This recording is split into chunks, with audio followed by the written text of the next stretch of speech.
Hello, my friends, and welcome back. Thank you very much for being with me again today. You can't make things up, my friends. And we, in this country, descended to such low levels of intelligence and morality that we actually don't realize it.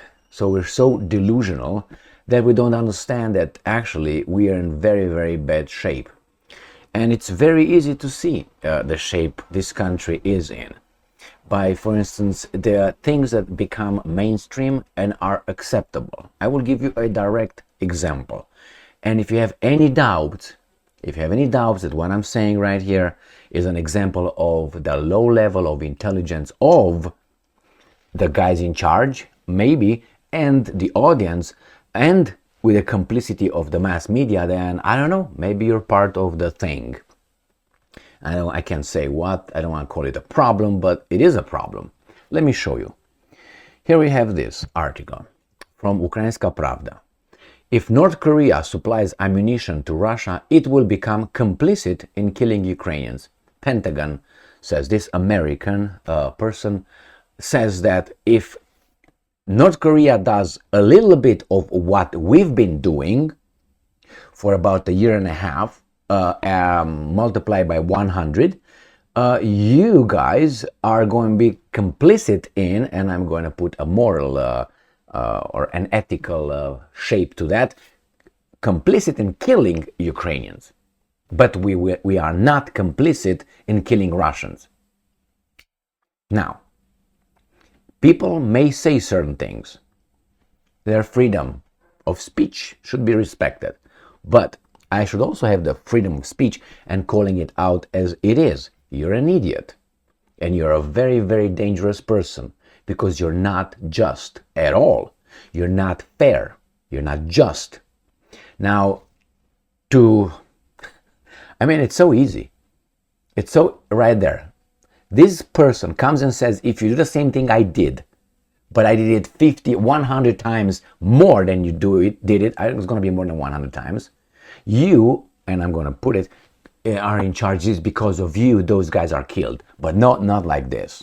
Not what I'm doing. It's not the Russians that are killed. It's not because I do the same thing I accuse you of doing at a very low level. Now, if these guys at the Pentagon allow themselves to make this kind of statements and not be pushed back by the mass media and by us, that's bad. That's bad. As I said, people can say things, but in that position at the Pentagon, you're not supposed to be so unjust and so, how should I put it, ridiculous. That's ridiculous, the statement. This is not a, ice cream parlor outside selling ice cream. This is the Pentagon of a country that is the richest country, the strongest country, however you want to call it. So don't you expect a different level? But maybe the level is of a certain kind in the audience. Therefore, they can say that. The problem is you have the media that is supposed to call them out and say exactly what I'm saying here. What are you talking about? How can you come with these statements? But the problem is the media is on their side. Now, we as adults, how do we find out what the Pentagon says and does and thinks? Through the mass media. That's the only media we have. The mass media, the news and entertainment a little bit, but news, newspapers, how do you call it, interviews, news analysis, analysts. So this person should be just ran out of town saying that by the mass media, who's actually in charge of telling us, the population, what these guys said. They do it. But then you have a panel of analysts that should say, hey, what are you talking about? You're a weasel. By doing that, if that would be the way the game should be played in a democracy and a country that's free, with free people, they should not dare to come with that kind of statements. The problem is this. When you have a speech, you go in front of an audience, you have to gauge who's in the audience and who do you want to win on your side, and you're going to lose. You can't make everybody happy. Some will hate you, some will love you, some will not care. Some you convince, some you don't, some you will never convince. So you make a strategic decision. Why are you there? What are you going to say, and what obviously what you want to achieve by your speech? And you look around and say, I want to convince as many people as I want. And I'm trying to get a demographic. By how? Because I enter over there first, you see where is located, see what kind of people might come. I mean, obviously, if I go, I'm not insulting, I'm not trying to insult. I mean, if someone feels insulting, I don't give a shit. But I'm just saying it's not my intention. Let's say I go in a Montana village. I don't expect over there to find, let's say, intellectuals, many intellectuals in the audience, and I will find some regular people like you and I, not intellectuals, and some working class and so on. So it's going to be more different kind of level. So I will have to, I'm not going to use all kind of principles and terms that maybe some people get tangled in. So I'm going to tailor my speech in a certain way to win that. So the same, when you go somewhere else in a different location, you're going to use other terms. You can't win all of them. But at least you're going to start gauging by having a position on certain issues and see how the crowd reacts. So you say certain things, like for instance, you say, well, I think that government employee, the workforce should be 10% of what it is. And you look and listen. Oh, yeah, okay. And you kind of see the reaction. Yeah, then you realize and you tap on that. So they are on that side. You try not on the other side and say, no, I think more, how do you call that? Government assistance needs to be done to the marginalized communities. And you look over there and like, because you know exactly what I'm talking about. Then you understand the crowd. And then you tailor your speech based on the reaction. And you try it more. Like for instance, look at other orators in a history, and I will use that evil guy that is called Adolf. He played with the audience like everybody else. Look at Trump, and it's not they don't own it; they just use this. That's how an orator does. He has to win the crowd, and wins the crowd based on the reaction from the crowd. So in this case, this person says this because knows the audience that she has is not capable. Not capable. Some of the audience is not capable to see through. What are you talking about? You do the same thing, baby doll. And then a mass media who's supposed to let us know and analyze it critically and say, don't you do the same thing in Ukraine? You know, they don't do it. They don't do it. I mean, I looked over the article. You can go and read it, and you're going to find any criticism. This is Ukrainska Pravda. So obviously they will not say shit about it. But you and I will say it.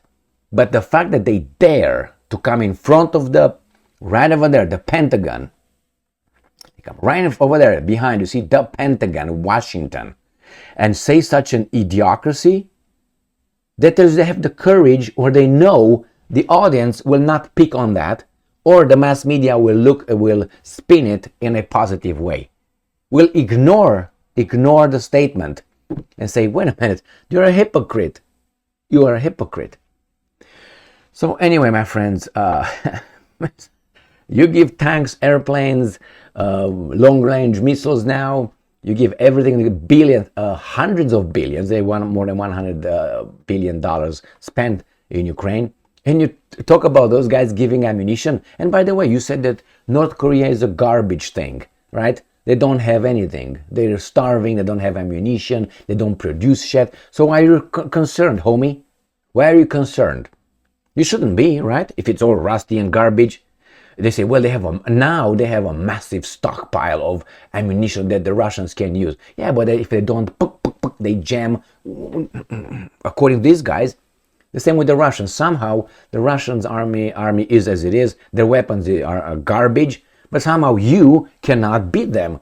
Even if you send only United States more than $100 billion. I covered that yesterday. The White House reported, United States, these guys at the White House decided for you and I that they will give somebody else more than $100 billion in weapons to kill people. It's not military aid, or that's garbage talk. Those weapons are to kill people. That's a weapon is used for. It's not to scratch or poke your nose or scratch your balls with a barrel. Okay, is basically right. That's the only the goal. Or you can use it in defending your country, but still the goal is destroy the other side. How do you destroy it? Boom, boom, come, pim, pim, pim, boom. So anyway, or Zoom or whatever you want. So you provide that, and you provide what? 100 billion, just one country. I didn't include the other weasels around, the other hyenas around the big lion, which is Al Capone. And the Russians, the poor Russians, have an economy. They used to laugh that it's at the level of Italy. You can't beat them. How is that possible? Someone is lying. Someone lives delusional life. Or they just, they know what's going on, but they say it. And the mass media doesn't do their job in saying, what are you talking about? How come we have 1 year and a half, we pumped more than $100 billion. The Russian defense budget yearly was about 60-some billion. Now I think there's like 80-some billion, but it's 60-some when we started the whole war. Ours is what? 840 billion, and we can't win. Plus all our hyenas, the pack.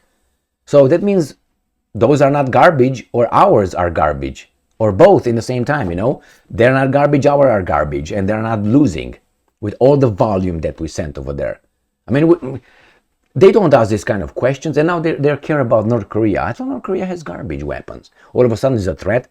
Remember, Saddam Hussein had his military war machine. I was laughing my ass. I was very young at that time, and I knew then that Saddam Hussein cannot have a war machine whatsoever. Syria had a war machine. Gaddafi had a war machine. Those were rusty armies, and now they're fighting with a modern army. Otherwise, if you don't win against a very weak opponent, that means you're weaker. You can't be strong and not win against a weak opponent. So when this guy say Russia sucks and you can't win, that means you suck more than Russia. Always when you lose, you lost because someone else was better than you that day, or that year, or that year and a half. And that tells you something. You try, and you can't. It's not like you go and fight one time. You fight today, fight tomorrow, fight for a year and a half, and you're still not winning. That tells you a pattern. It means you can't do it. As of now, it doesn't mean you will not break the front tomorrow, or they could do that. But as of now, you failed in destroying those guys, and those guys failed in achieving their goals yet. But time will see. But as of now, they're right here. Anyway, call them out, my friends. Call them out, these hypocrites. Hypocrites with their mass media playing for the hypocrites. They are on their side. 100%. Thank you very much for being with me again today. Stay strong, stay smart, look for the truth, and be just.